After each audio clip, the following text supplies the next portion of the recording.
und herzlich willkommen zu einer neuen Folge in meinem Podcast über die Reise des Lebens, A Journey Called Life.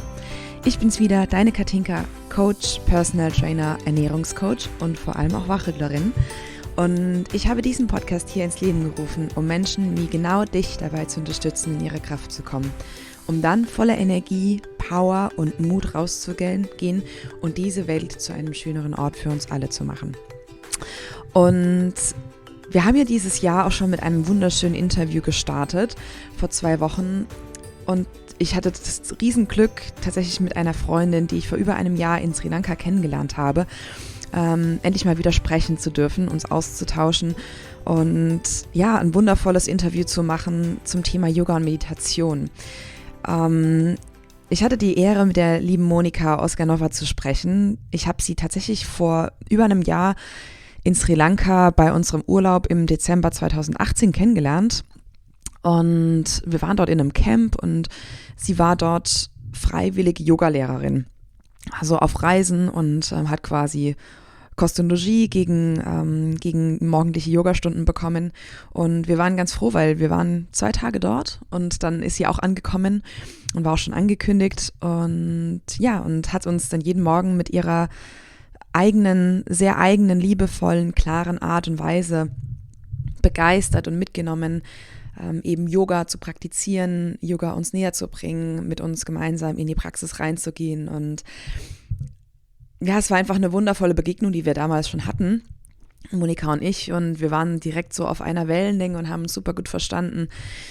Monika kommt aus der Slowakei und ja, es war einfach eine wunderschöne Begegnung und seit über einem Jahr habe ich mich darauf gefreut, mich wieder mit ihr auszutauschen und nun gibt es tatsächlich auch die ganz großartige Gelegenheit, hier in meinem Podcast sie zu Wort kommen zu lassen und ja, ihre ganz besondere Art und Weise mit euch teilen zu dürfen. Und ich bin mir ziemlich sicher, dass Monika den einen oder anderen von euch ja auch mit ihrer Art begeistern kann, berühren kann, wie sie über das Leben denkt, wie sie sich vom Leben auch ja, treiben lässt auf eine sehr klare Art und Weise, auf eine sehr, ja, wie soll ich sagen, auf eine Art und Weise mit sehr viel Vertrauen in das Leben. Und also sie wird uns in dem Interview auch ihre Geschichte erzählen, wo sie herkommt und ja, wie ihr Reisen vor allem in den letzten 12, 18, 24 Monaten ungefähr ihr Leben verändert hat und auf den Kopf gestellt hat und wie sich jetzt alles fügt und immer mehr Klarheit reinkommt. Und ja, es gibt ganz viele Punkte, die in diesem Interview zur Sprache kamen, wie Yoga, ja, die Sichtweise auf das Leben und das große Ganze sich bei ihr verändert hat und was Yoga für Monika im Alltag bedeutet und dass das Yoga eigentlich nicht nur die Asanas sind, die wir so kennen aus der typischen heutigen Yoga-Szene, sondern dass Yoga eigentlich das Leben bedeutet und eine ganze Philosophie ist und worauf alles begründet und das hat Monika vor allem sehr tief auch verankert und ja, deswegen ist es sehr spannend, mit ihr darüber zu sprechen und ja, wir sprechen auch darüber in dem Interview, welch großen Einfluss es hat, dass wir jeden Tag dankbar dafür sind, was wir haben und was schon in unserem Leben ist und wie das unseren inneren State, also unsere innere Haltung verändern kann. Einfach nur immer achtsamer auf das zu schauen, was wir schon haben, anstatt den Fokus eben darauf zu haben, was wir nicht haben oder was uns nicht so gut gefällt. Und ja, auch sie spricht auch über ihre Routinen, wie sie Routinen in ihrem Alltag eingebaut hat und was das für einen Unterschied macht. Und ja, und ich fand es einfach einen wunderschönen Austausch, abschließend eben auch zu dem Thema Fülle und Freude und wie wir das in unser Leben bringen können und ja, dass es ein ganz bestimmtes Ziel in unserem Leben geben sollte und ich möchte eigentlich gar nicht weiter verraten, sondern lasst euch einfach direkt mitnehmen von diesem spannenden Interview, von dem tollen Gespräch, das wir hatten und lasst euch verzaubern und ja, das Interview ist auf Englisch, da Monika aus der Slowakei kommt.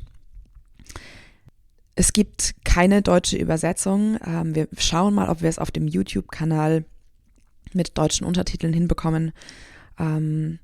Falls du der englischen Sprache her bist, sollte das gar kein Problem sein. Sie hat ein ganz, ganz tolles Englisch. Und ja, ich freue mich einfach, dich in diesem Interview mitnehmen zu dürfen und lass dich verzaubern von Monikas Art. Viel Freude mit diesem Interview. Hello, everybody. I welcome you back to my podcast, and I'm really happy to let you know that I have Monika with me today. And Monika, I start right away into this interview by asking you a really nice question. So, what are you grateful for today in your life? So first of all, Katinka, thank you very much for inviting me to your podcast. So that's the first thing I'm really thankful for today. Very I welcome. really thank you for my life. I am really thankful for my breath. I think these two things are very precious to me and should be precious to everyone else, I think.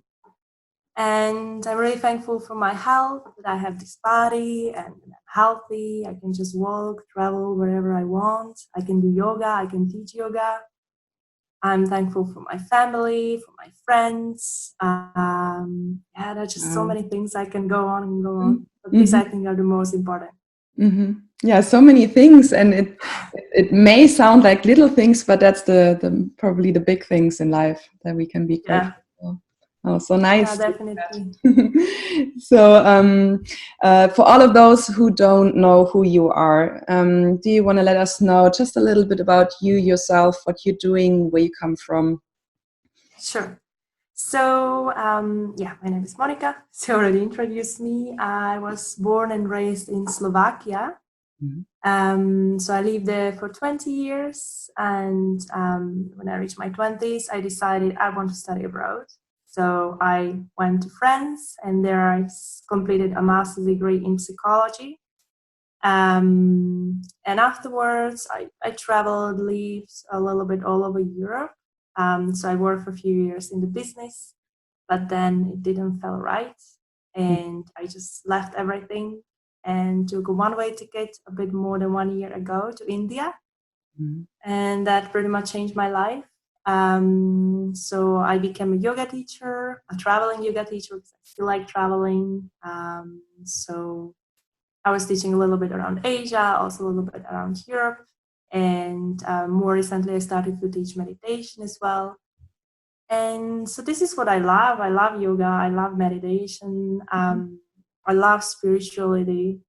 I like psychology as well. So this is who I am, and these are things I really love. Great. Yes. I mean, we two got to know each other 1 year ago in Sri Lanka. Exactly. So I'm really happy that you were traveling around, and we met there, and now we're talking. We just realized that it's almost a year ago. Yeah. So really exactly. fun. I think it's exactly a year ago. Yes. Yeah. Yes. So crazy. And it feels like a, how do you say it in English? Like a really, really long time, or at the same time, like it was yesterday. Yes. Exactly. So Yeah. many things happen in between, but it feels like it was yesterday. Yes. I remember when we were doing, the photos at the beach with your friend. Oh yeah. Yes. That was amazing. So, Monika, you have been talking about where you come from, and that especially the last year changed your life. Let me know maybe a little bit about your childhood, and what would you say that influenced the most, how your life went on, and maybe then as well the way that your life changed in the last years. So, I would like just to make a link with your first question, what I'm grateful for. So I'm definitely grateful for my childhood, because it made who I am today, and it made me to step on the spiritual path. So my childhood wasn't happy. There were many things, my parents, they divorced. So there was lots of fights going on. They were pretty busy with that, and I was quite little. So no one was really taking care of me. So I was pretty much left behind doing my own stuff. So I've been very lonely child, I would say. And that's funny, because when I was little, I would never ever leave my home. I would always stay home with my mom. As soon as they put me with someone else, I would start crying. And then I became this person who went on his own to travel India for 6 months. Wow. So it's quite paradox. When did that shift happen? I would say in my later on, when I was adolescent, maybe after my 13, 14. Mm-hmm. But until then, I was this very fearful person, you know, very lonely. I would barely talk with other people. Mm-hmm. So that was one thing. The other, what I really remember already in my childhood, I had this, I would say the link to spirituality has been there since always, because I was not educated in any religion. Mm-hmm. Well, we are a post-communist country on one side, and from the other side, my family was not at all religious. They were very atheist. So I'm not even baptized, anything. Mm-hmm. So I did not have any concept of spirituality, any concept of God, anything like that. But I had this grandmother. So she was the mother of my father, who was taking care of me because I was the youngest. My parents were just busy with their stuff. So she was always taking care of me. And she was such a lovely person. Everyone loved her, especially me, because for me, she was so important. And I remember I was 8 or 9, or maybe 7, something like that. And she was about to have this very heavy operation. And they told us she might not wake up anymore. Aww. And I was like, no. I was like, no, I'm not ready for this. And I remember I made a deal with the gods. And this was funny because I was quite young. I did not have any concept, but I made a deal with him that he can't take it from me because I'm not ready yet. I will do anything he wants me to do, but he can't take her yet. I remember that moment. And you see, there was this link. I had this... Naturally. I believe, yeah, exactly. I believed in something. It wasn't coming from outside. It was coming from inside. Yes. And she survived. She wasn't gone yet. She had still a few years, and eventually she left us years later. But I was 12 or 13, so I was ready. I was already ready, but I wasn't ready at that time. Mm-hmm. So I remember these little moments where when I had this link with the spirituality, but the environment where I grew up, it was not supportive for this kind of things, you know, for believing, or it wasn't not at all spiritual. No one in my family was spiritual. Nobody was supporting that. So I could not really develop in that environment. So, but I think these two things, this loneliness and this fearful little girl, and this somehow link with the spirituality, stay with me. And well, it transformed into who I am today. So these things definitely shaped me. Mm-hmm. Yeah, it sounds like. And let me step in there. What was your deal with God? What did you have to do in return? I don't know. I didn't tell him. I just said, I will do anything. Anything you want me to do. Just don't take her. Okay. And now when I'm telling to you, now I just realized that these things were coming later in my life. I always had this feeling coming from inside saying, you have to do this or you have to do that. And it happened with India. Just to say, I was very afraid of flying. I still don't like flying. And when I went to India, it was my first long flight. And so my fear wasn't to be in India. My fear was to get there by flight. I was so scared. Okay. But when I was really lost in my life, and I was like, what am I going to do next? And then I got this idea, go to India. Like, why? You know? So I had these little things coming later in my life. So they might have been the deal with God. I don't know. Okay, so there was again this voice and this feeling, huh? Exactly, this voice coming up, do this, do that. And nowadays I follow that fully, whatever that thing inside says. So some people might call it intuition, some people God, some people this little voice, some people higher self, whatever it is, it doesn't matter. Yes. But that thing always knows, and the thing is always right. We are not always right, but the thing is right.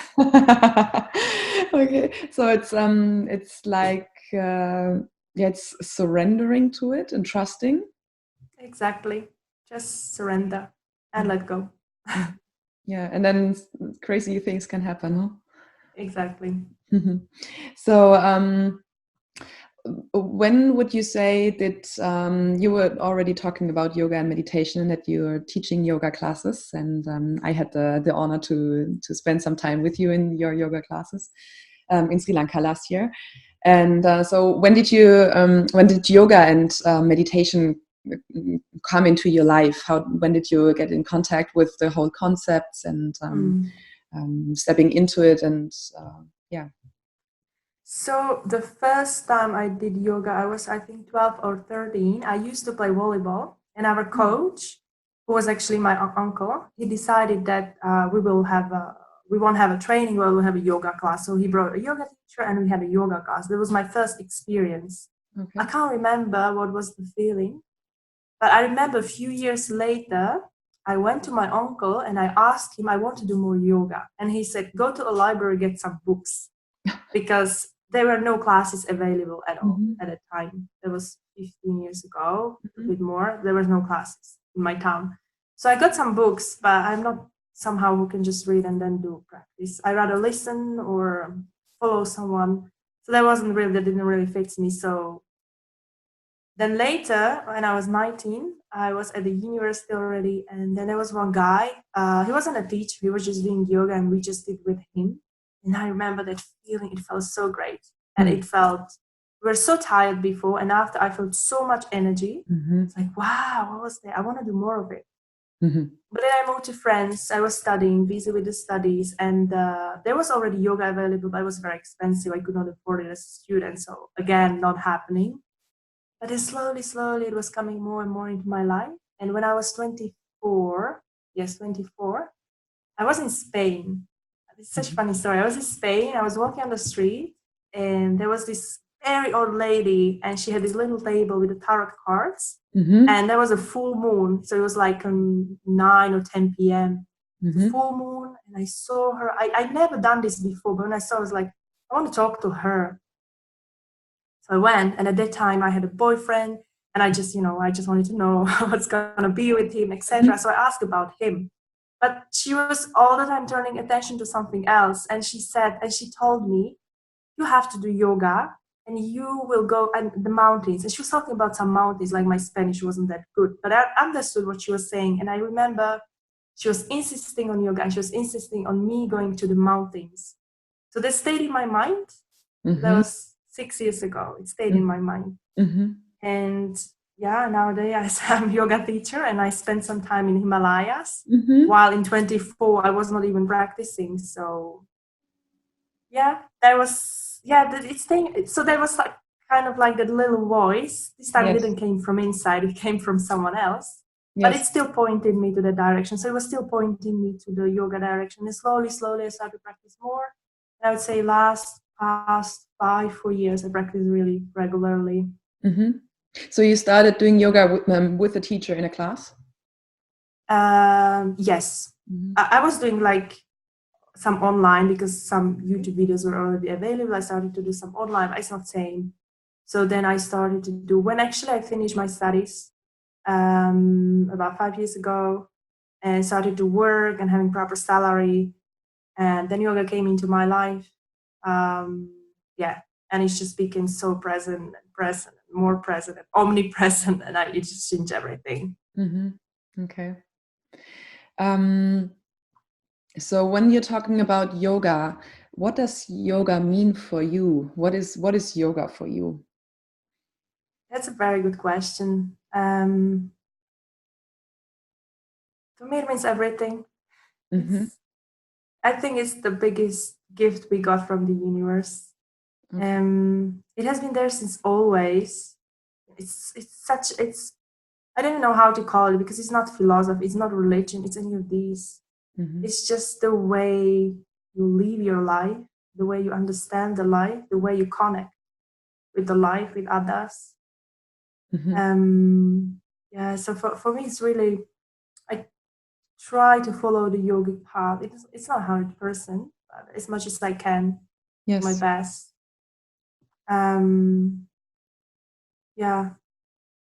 So I don't really have a specific concept what yoga is or what it is for me or what it should be. I honestly don't know, because yoga, that's the thing, yoga is experiential thing. So I can't tell you should feel this or that. I don't know what you feel. I don't know. But I can give you asana, or I can guide you to the meditation, and then you feel it yourself. And that's yoga. It's experience. Yeah, that's nice. I mean, we've been talking about that before we started the interview, that in the Western world, a lot of people reduce, I would say, yoga to the asanas, to the body work, more or less. That's how we get introduced to yoga in a lot of the classes that we have here. But now you're talking about that it's the everything, you know, the however you look at your life, however you look at yourself. I really love this widened view of this whole thing. Yeah, that's true. That in the Western world, yoga is approached in a very different way. But it's okay, because it's still, you know, in the Western and Eastern world, we have different values. Yes. So yoga in the Western world is approached in a Western way. The focus in the West is placed on the body.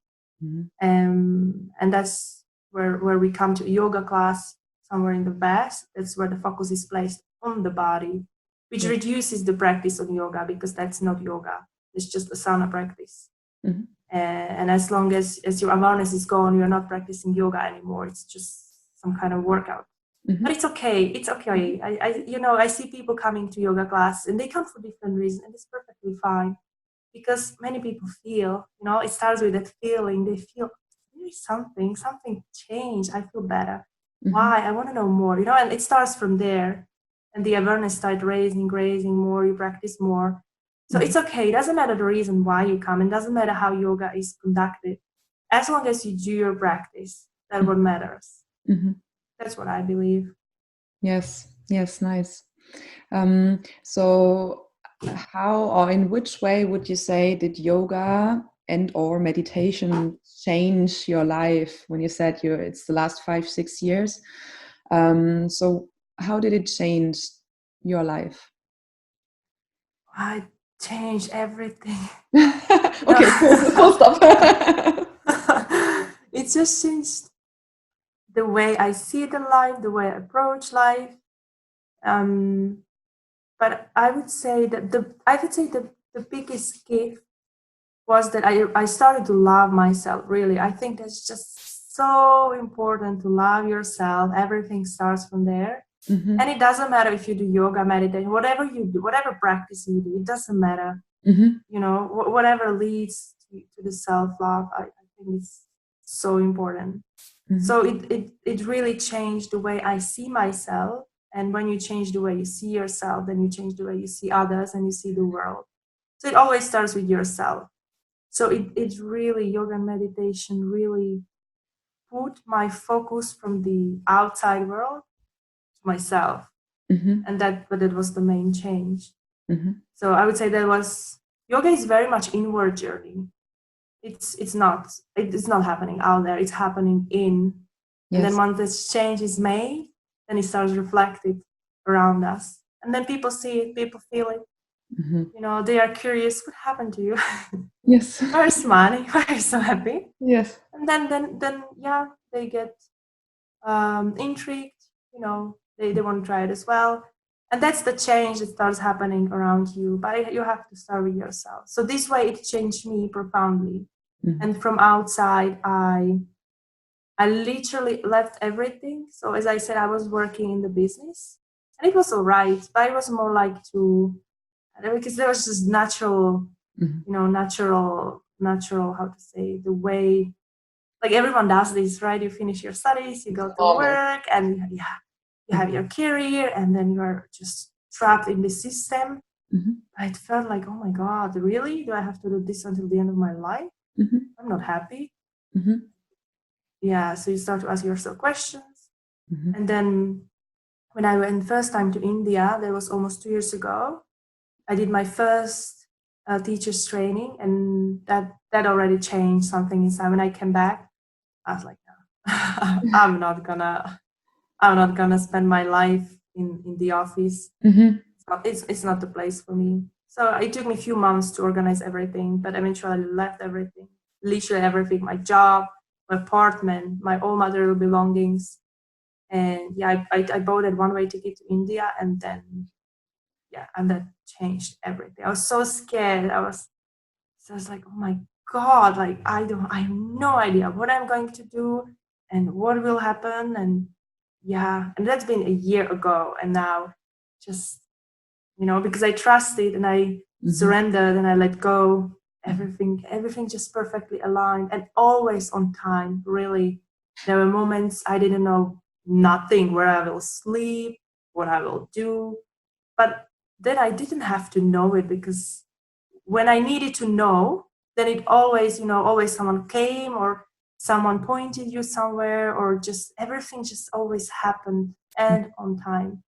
So we really have to believe sometimes. Wow. Yeah.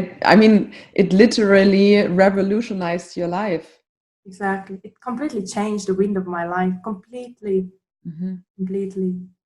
So, can you put it in words what helped you in this moment when you were in the system still, and you felt, you knew that you have to change, that you have to quit your job, and then you buy a one-way ticket to India? What helped you to trust? Is there anything that you can put in words? I think that's probably the scariest situation for 95% for the people on the world. Exactly. I was there. I was scared. I was very much scared, and I was thinking, maybe I don't have to do it, right? Maybe I can do, maybe I can stay here and teach yoga here. I was at the time living in Berlin. Maybe I don't need to go to India and leave everything. I had those thoughts, but then this little thing inside was still there, insisting, you have to. And I'm just thinking, maybe that was the deal with the God I made. That voice that came. Here we are again. You have to go. And I just trusted. Because I was about the feeling when I imagine, okay, I'm sitting here in this office behind a computer, how I feel. And then I felt this something. It's like, it doesn't feel right. And then I felt, okay, you are traveling you are in India right now doing yoga, how it feels. And I was just explosion. And I trusted that feeling. Like, no, this is what I want to feel. It doesn't matter where I am, what I do, but this is what I want to feel. So I trusted that feeling, and I really trusted that everything will align and the universe will just send me everything I need. And it really did send everything I needed, always. I was never in need during that year, never. And I didn't have enough money to cover that year, to be honest, but that money always came from somewhere during that year. So literally everything came and on time. So you have to trust. I would say, to people, if, I think there are many people who want to do this, but they are just scared for whatever reason. Trust that feeling inside. Always ask yourself, if you have two scenarios, how I feel in this one, how I feel in that one. And in one of them, you will have that feeling, that explosion inside, and follow that feeling. It's never wrong, never. Yeah. Wow. So, I don't know if you did it consciously. You were visualizing and manifesting in this moment. Going into this feeling, the emotion, you saw it in front of your closed eyes. Exactly. I did feel. I did this, yes, for sure. But I did not know what is going to happen, how it's going to happen, where I will be. I didn't have any proper plan. I had planned for 2 first weeks. That was my plan. Good. But I so at least I knew where I'm going. Yeah. But I didn't know. When people ask me how long you stay, I don't know. Where you will go, I don't know. I don't know anything. I just know how I want to feel. Yeah, that was enough. It's so cool to listen to you, because I realize in myself that I think it's the issue of security that a lot of people, and I would include myself as well, that we more or less need a minimum level of security. We think we need that, and I guess that's the reason that we miss a lot of opportunities that could arise if we would trust and just follow this voice and the feeling inside of us that tells us it's okay and it's the best way. Yeah, I think we have lots of fears, and these fears really stop you from doing what you really want. You know, we were programmed, we were raised with those fears. Yes. And once you really get rid of those fears, slowly, then you are able to do amazing things, you know, because these fears are most of the time irrational. They're just the product of your mind. They're not real. So this is one of the things that really stop us from doing what we really want to do. Yes. Oh, it's so great. I really love that you did this one-way trip. So when in your journey did you feel or realize that that you maybe want to even share this passion that grew for yoga and meditation, that you want to do this yoga teacher training and then afterwards pass it on to other people or share it with other people, invite them to your classes, and when did that happen, and did that change as well when you got in contact with your first students, I would say? So we already discussed this a little bit because I never had this need or desire to teach, to be honest. It was more like it was something that came again, probably that the deal I made, that it was just so natural that I have to do it. It was so natural.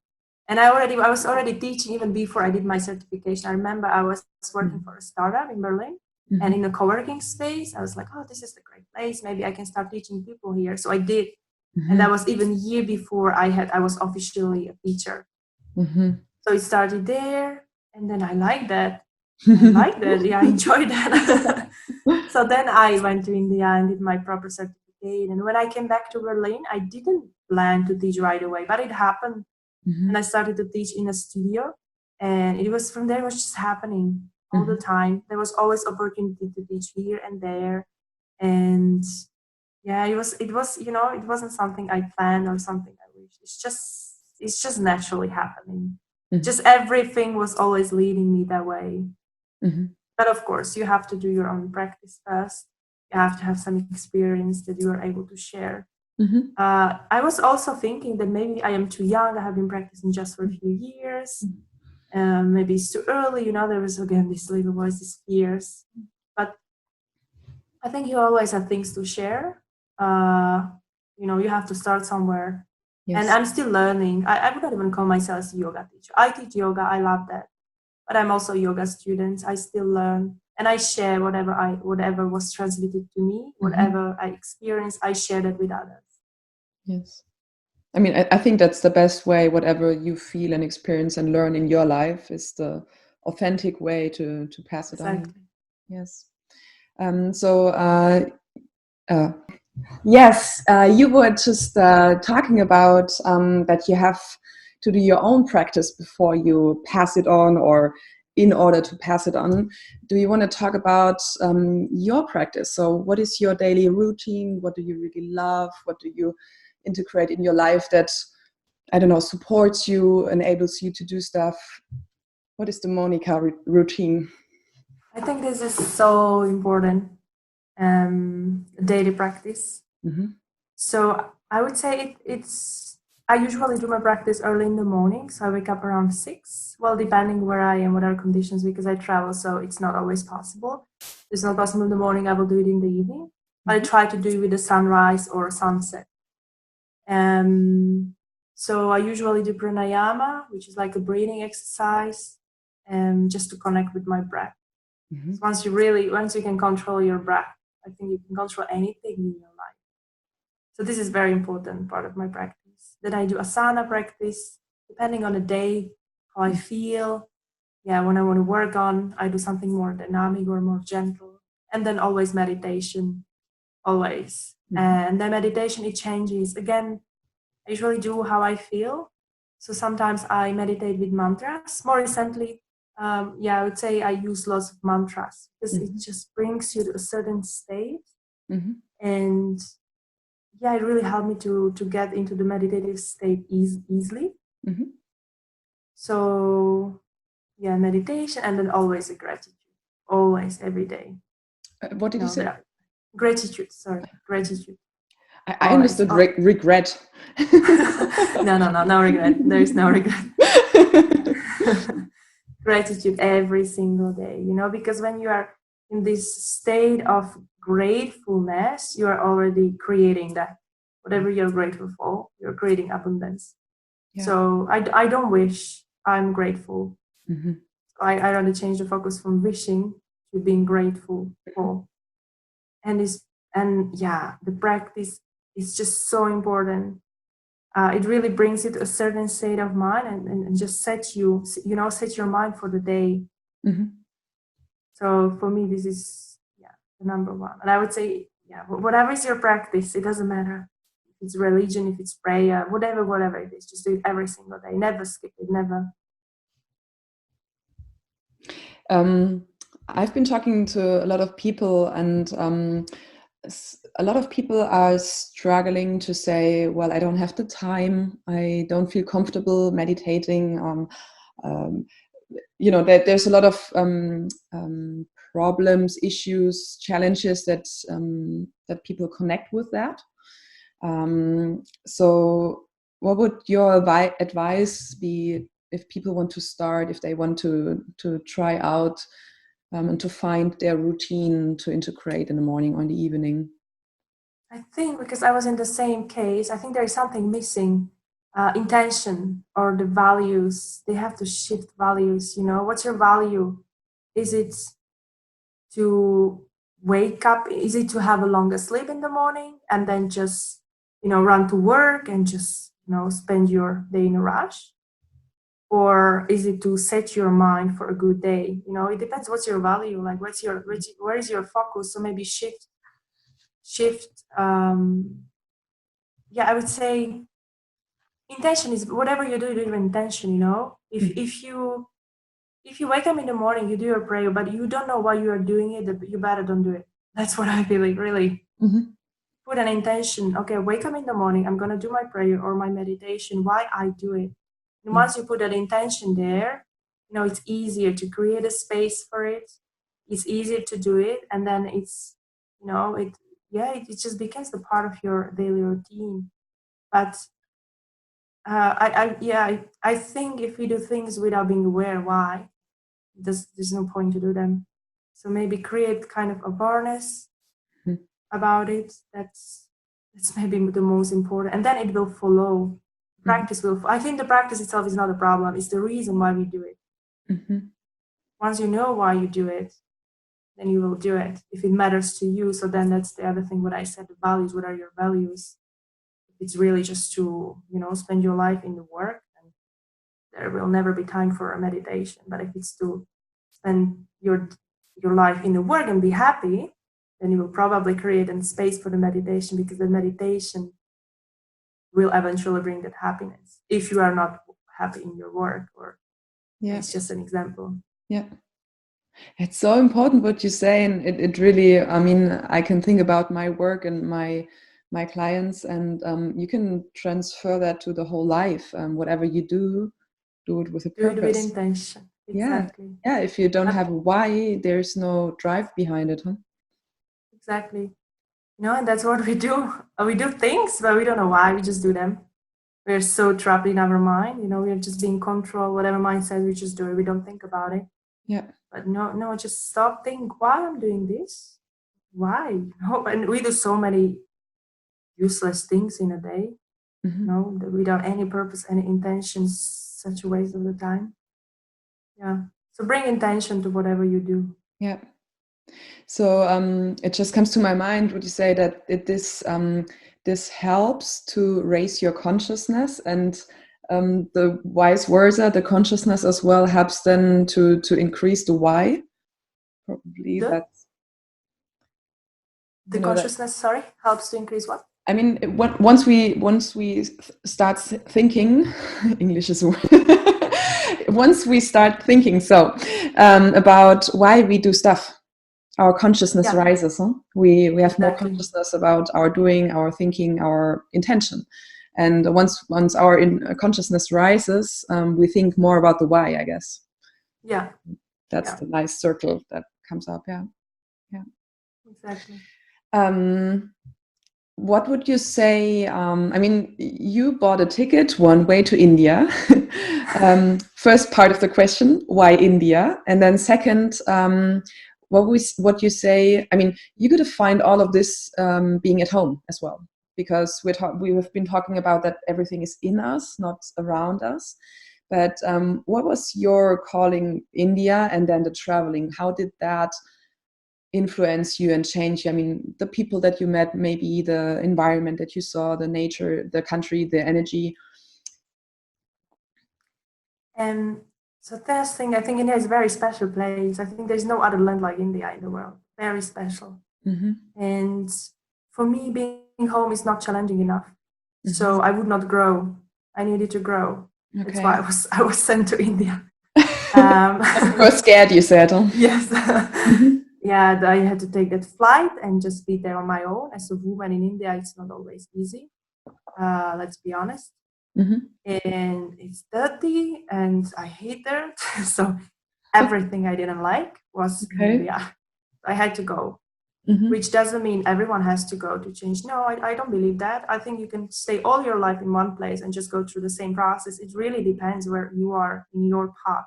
But for me, it was necessary. Mm-hmm. So I needed something really challenging. So in that sense, India broke me in all ways. It broke me physically, it broke me mentally, it broke me spiritually. So I needed to be broken mm-hmm. to maybe it wasn't like to reconstruct myself again, no, because I have always been there, but just to broke all those fears, all those attachments, all those unnecessary things, mm-hmm. to understand who I am and to acknowledge it, to surrender. Because as I said, in home, I did not have that natural environment for my spirituality. And it has always been there. I was born like that, and I think everyone is. Again, we are in a different path, or each of us is different journey, right? Mm-hmm. So, and that environment really helped me to just bring that out and live it fully. Mm-hmm. Now I came back, and it doesn't matter where I am. It's there. It's part of me. I acknowledge it, and I will live it anywhere in the world. So it doesn't matter if I'm in Europe, in India. It doesn't matter anymore. Mm-hmm. Years ago, it mattered. Yes. Nowadays, it doesn't matter. So this was my journey. Why I had to go to India. And sometimes the other thing, I also sometimes think that we are not on the right place. We think we are in a certain place, in a certain work, surrounded by certain people, but we don't resonate with any of these. Yes. And it's and you can really change the environment. Sometimes change environment really helps. Like me, I went to India where my spirituality was just so natural because everyone else was spiritual. Mm. So it felt so good. It felt so home. And when it became strong enough inside of me, then I was ready to leave. So yeah, for people who feel that way, that I don't belong here, you can still change. Mm-hmm. You can still go somewhere else. It doesn't mean you have to stay. No, just go see, experience, come back. So sometimes it really helps to change environment. Mm-hmm.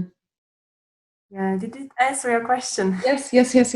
Yeah, and it's so nice. I had a picture in front of my eyes of maybe sounds strange. You're an onion, and you peel off some of the layers that you don't need anymore that exactly. make the view fuzzy or whatever. It sounded like this. It's just reshape you mm-hmm. to who you truly are. When you take off those programs and those fears and those whatever else you've been told this is how it should be, or this is who you are. Yes. No, you're not any of this. And sometimes, yeah, you do this kind of travel, or it doesn't have to be India. It can be somewhere else. You don't even have to travel. Just maybe sometimes change a job. Yes. Yeah. Nice. So on this journey, what would you say? Or maybe other way.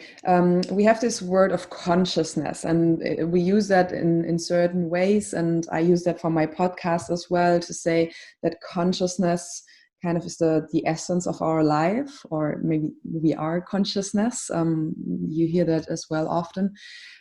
So in this viewpoint, consciousness and abundance and happiness, how did all of this change in your last years when you did this journey, when you kind of removed all the layers? How do you look at these points? So these things are not new to me. They have always been there. Okay. I was reading lots of books. I studied psychology. So I was practicing yoga before. So it was somehow connected, but I did not have experience of it. Okay. And that's such a difference. You know, you can talk about these things to people, but unless they have experience, they can't understand.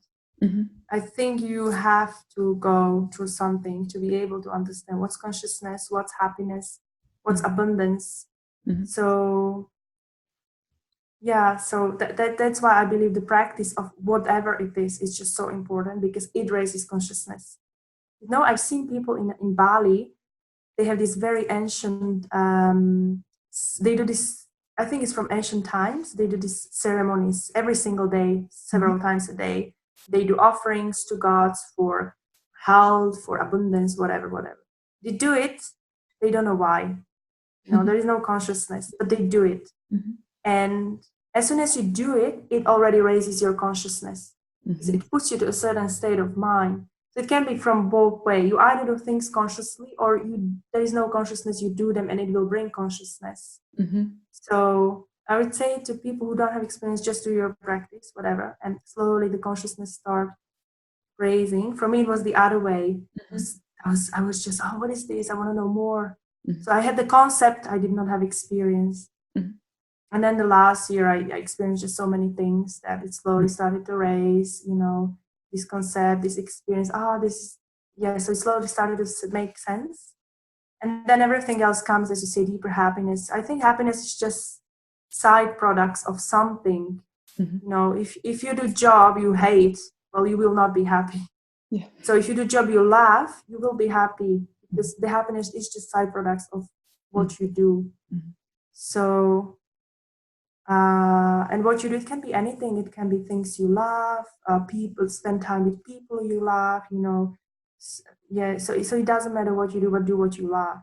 Mm-hmm. And don't think it's not possible. It is possible. Whatever it is, it's possible. Mm-hmm. Because the happiness is it's inside. It's not happening out there. It's happening inside. And once it's not, I wouldn't even say happiness. It's joy. It's just, you know, have the joy inside of you. But whatever you do, just do it with joy. You know, joyful, and spread that around you. And regarding abundance, that's a very interesting concept. Still working on this, but I believe abundance is there definitely, and everything is there already ready for us. Mm-hmm. But it depends how open we are to receive it and to surrender to it. Mm-hmm. But whatever we need is there and is available for us already. Maybe not materially, but it's there. Mm-hmm. And if it manifests or not, it just depends on us. Mm-hmm. Nothing else. Yeah, nice. Yeah, we just had the 21 days abundance challenge by Deepak Chopra, where you invited me to, which was really nice. And there was as well the talking about abundance is in us. It doesn't come from outside, from material world or so on. So yeah, it's as you said, we can only create it inside of us. Exactly. And then it depends again on your values. What does it mean abundance for you, you know? And where do you place abundance? The focus, is it in material things? Yes. Is it in spiritual things? What is that for you? But it's there. It's already there. It's available. Mm-hmm. You know, we invest, not only invest, I've seen this in Asia as well. We always want more and more and more. Yes. We are never happy with what we have. But when I was in India, you know, and I've seen that you see the poverty there, and the life is not as comfortable as in Europe, and you have to make lots of concessions. Mm-hmm. You know, you can't just drink. This was my first time when I arrived yesterday here. I'm staying with my friend, and I wanted to have a glass of water. And my first question was, can I have water? Because I just got so used to you can't in Asia. She's like, yeah, of course. Like, safe. And I enjoyed it so much. I found this, oh my God, this is such a gift. You know, on the other side of the world, people will never ever have this feeling of what is it drinking tap water without, without falling badly sick. So it's just this little thing, but you can know this only if you see the difference. Mm-hmm. So yeah, that's just a little thing. So just the last question, what is then abundance for you? Abundance is the state of mind for me. Mm-hmm. It's a state of mind, because abundance is there and is constantly there and always available to us. Mm-hmm. But if you want to see it or not, that depends entirely on you or nothing else. Mm-hmm. You know, you can stay on the street and you can have abundant life, mm-hmm. or you can stay in the most beautiful house and have the most beautiful cars and just feel not having abundant life at all. Mm. So for me, it's inside. Mm-hmm. Nice. Which is, I would say, if you look at it rationally, the cleverest way, because that's the way you can influence it. Mm-hmm. So you can just create it. Exactly. Out of you. Yeah. Exactly. Great. Monica, this was a really nice interview. I have two last questions for you. Yes. That I always ask my interview guests. So, which two books did influence you the most, that you read in your past, that you would say they really touched you, they really made a difference for you in your life? So I would say for the first one, it's an author. It's not a specific book. Mm-hmm. It's just, it's an author, Paulo Coelho. So I think many people know him. Mm-hmm. He really spoke to my soul through his books. Any of book, I read them all. Mm-hmm. But whatever he had to say, it really influenced me. Mm-hmm. And the second was the book called Conversation with God. Mm-hmm. From Donald Walsh. Mm-hmm. That's for me the Bible. So, I have that unread in my shelf. That's next. Yeah. So yeah, these two I would say. Mm-hmm. Great. And the last question: which advice would the adult Monica from today, give the little girl from the past, with your knowledge? With your knowledge and wisdom right now. That's a very good one. Well, I've been a lot working on the inner child recently. Mm-hmm. You know, healing the inner child. I think that's also something very important. And I tend to tell her that, don't worry, you're safe now. You're being taken care of. Don't worry. Mm-hmm. This is what I would tell her. Nice. I think that's so important, because we so often feel as a young child so not seen, not loved, not taken care of. Yeah. Oh, and there is one more I would tell, or I keep saying when I'm doing my inner child healing, which I have not been able to say. That will be, I love you. Oh, yeah. I think that's the most important. Mm. And I think it's a really great point of time when you as an adult are able to say to yourself. We already talked about it earlier, yeah. Great. This is a really nice ending of our talk. Yeah, thank you, first of all, for your time and for this really inspiring last 45 minutes, I would say. If people are really interested now and got inspired by this interview, by listening to you, what you had to talk about from your story, where do people find you if they want to get in contact with you? So you can definitely find me from next year as an online yoga teacher at OnFlow. Mm-hmm. Then I'll be also teaching a 200 hours teachers training in Bali in May with in Yoga Flow. Mm-hmm. And I have a few other projects going on, which will be announced next year on my Instagram and Facebook. and my website, which is called happyyogasoul.com. Great. Again, traveling. Yeah, very nice. exactly. And you know it in advance, half a year in advance. Yeah, some things you have to plan. Yes, I will put all of this in the show notes so people can find it there and get in contact with you if they like. And as well, you have a YouTube channel, right, where you put videos? Exactly, but it has been put on hold recently. Okay. But hopefully next year it will pick up again. But again, it's the same name, Happy Yoga Soul. Mm-hmm. Yes, yes. We've been doing your two classes on there right now. Amazing. We like to feel like being in Sri Lanka again. So great. Thank you again. It was really nice talking to you, seeing you again, and I really love your way, the way you, how do you call it? Listen to your soul, maybe, and follow the voice inside of you, and just trust the process. Thank you very much, Katinka, for having me. Really, thank you. I appreciate that. You're really welcome. Thank you. So, das war das wunderbare Interview mit der lieben Monika. Ich hoffe, ich habe nicht zu viel versprochen. Mich hat es auf jeden Fall verzaubert. Sie ist eine wundervolle Seele hier auf unserer Erde.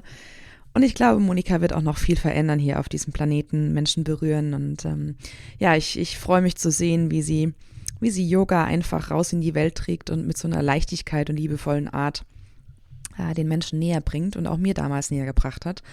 Von daher bin ich sehr dankbar für diese Begegnung. Und ja, wenn dir das Interview gefallen hat, lass uns gerne auf meinem und oder auf ihrem Kanal auf Instagram, sie heißt Happy Yoga Soul, oder eben bei mir auf Katinka Heart and Soul, einen Kommentar da, lass uns ein Like da, gerne auch auf YouTube, wo wir das Interview auch mit Bild haben. Das heißt, da wirst du Monika auch sehen können.